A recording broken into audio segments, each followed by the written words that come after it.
खाली नको घेऊन जाऊ. हे गेलं इथेच आहे. अरे हो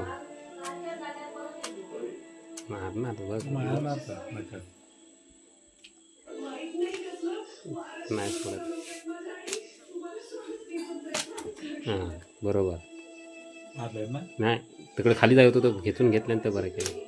मार मार केलं ते का जखमी पण बरोबर काय आज कारण ते का नाही सगळं शूटिंग कर. ठीक आहे त्याचा ठीक आहे.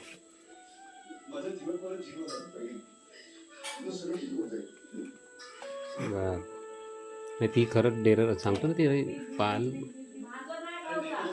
हाय नाही त्याला काय माहिती नाही. हे इकडे तेच पकडत खाल्ल्यान शेवटी खाऊन दे काय त्याला का नको विचार. पाल तर खाते तिने पाल अख्खी खाली माझ्यासमोर आहे.